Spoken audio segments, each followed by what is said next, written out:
ஆனால் இன்னைக்கு ஜாஃபர் சாதிக்கு அவர் குடோனில் சோதனைகள்லாம் பண்ணியிருக்காங்க. சென்னையில் இல்லைன்னு ஏற்கனவே தொழில் நிலையில் சென்னையில் இருக்க குடோன்லேயே சோதனை நடந்திருக்குது. எப்படி பார்க்குறீங்க? முதலமைச்சர் அவர்கள் என் பேரில் ஒரு defamation suit, criminal defamation suit போட்டிருக்காங்க இன்னைக்கு.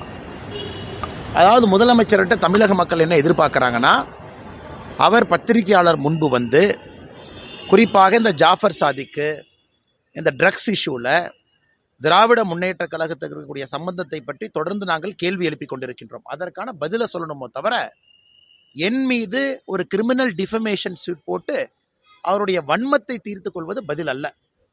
இன்னைக்கு பிப்ரவரி 15ஆம் தேதி அன்னையிலிருந்து இன்னைக்கு வரைக்கும் நம்முடைய மக்கள் எதிர்பார்க்கறது எல்லாம் வெளியே வந்து பதில் சொல்லுங்க. ஆனால் இது ரொம்ப ஆச்சரியம் என்னன்னா, பதிலும் சொல்ல மாட்டீங்க. இதெல்லாம் நீங்கள் செய்ய செய்ய மக்களுக்கு முதலமைச்சரின் மீது சந்தேகம் இன்னும் அதிகமாகுது. யாருக்கும் சந்தேகம் குறைய போகிறதில்ல. இன்னைக்கு ஜாஃபர் சாதிக், நான் முதலிருந்து சொல்கிறது, சென்னைக்குள்ளே மெத் லேபே ஓட்டிகிட்டு இருக்காங்க.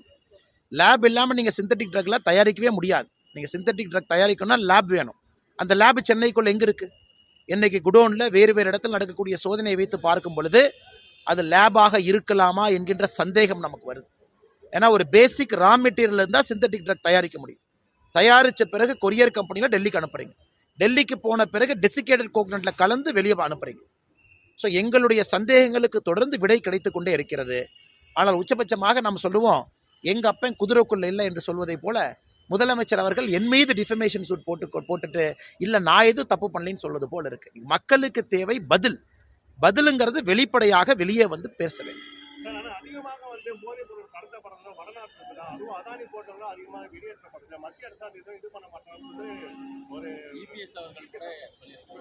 முன்னாள் முதலமைச்சர் எதுவுமே புரியாம பேசுறாங்க அப்படிங்கிறது ஆச்சரியம் மட்டுமல்ல, வருத்தம் மட்டுமல்ல, நகைச்சுவை. ஒரு பார்டர் ஸ்டேட்ல அவங்க ட்ரக்ஸை பிடிச்சா அது சாதனை. ஒரு பார்டர் ஸ்டேட்டுக்குள்ள தான் ட்ரக்ஸ் உள்ள வரும். குறிப்பாக முந்திரா, குறிப்பாக இந்தியாவுடைய பார்டர் ஸ்டேட் தான் ட்ரக் உள்ள வரக்கூடிய ஏரியாவே. அதனால்தான் 2வது பிப்ரவரி மாதம் கடைசி வாரத்தில் பார்த்தீங்கன்னா, போர்பந்தர்லேருந்து 60 கிலோமீட்டர் தூரத்தில் ஒரு படகு பிடிச்சாங்க. ஏன்? அந்த படகு ஈரான் சப்பர் போர்ட்லேருந்து வரக்கூடிய படகு. அதில் வரக்கூடிய சரக்கு எங்கே போகணும்? சென்னைக்கு. சென்னையிலிருந்து ஒரு போய் வாங்கணும். அதனால் முந்திரா போர்ட்டில் இதை பிடிச்சிருக்காங்கன்னா அவங்களுக்கு நீங்கள் கைத்தட்டி அவார்டு கொடுங்க. ஒரு பார்டர் ஸ்டேட்டில் ஒரு ட்ரக்ஸை கண்ட்ரோல் பண்ணுறாங்கன்னா அவங்களோட எஃபிஷியன்சி எந்த அளவுக்கு பிடிக்கிறாங்கிறது பொறுத்து தான். இன்னைக்கு அந்த முன்னாள் முதலமைச்சர் புரிந்து கொள்ள வேண்டும். இது போன்ற அரைவேக்காட்டுத்தனமான பதில் சொல்லக்கூடாது. இவங்கள முன்னாள் முதலமைச்சராக பொறுப்பில் இருந்திருக்கிறாங்க. நாகாலாந்து, உத்தராகண்ட், ஹிமாச்சல், குஜராத் பார்டர் ஸ்டேட்ல வெளியே வர்றத ஒரு காவல்துறை பிடிக்கிறாங்கன்னா இட் ஷோஸ் தேர் எஃபிஷியன்சி. தமிழ்நாட்டில் எங்க கஞ்சா கல்டிவேட் பண்றோமா? ஏதாச்சும் இங்க மலைப்பகுதி இருக்கா? இங்க ஏதாச்சும் வளர்க்குறாங்களா? கஞ்சா செடி பயிரிட்டு இருக்காங்களா? தமிழ்நாடு போன்ற பகுதியில் நம்முடைய குற்றச்சாட்டு ஆளும் கட்சிக்கு இருக்கக்கூடிய தொடர்பு. அயலகணியில பொறுப்பில் இருக்காங்க. இன்னைக்கு பாத்தீங்கன்னா பங்காளி கட்சி என்பதை முன்னாள் முதலமைச்சர் அவர்கள் மறுபடியும் ஊர்ஜிதம் செய்யறாங்க. அவங்க பேச மாட்டாங்க. அதுக்கு பதிலாக முன்னாள் முதலமைச்சர் பதில் சொல்லிட்டு இருக்காரு.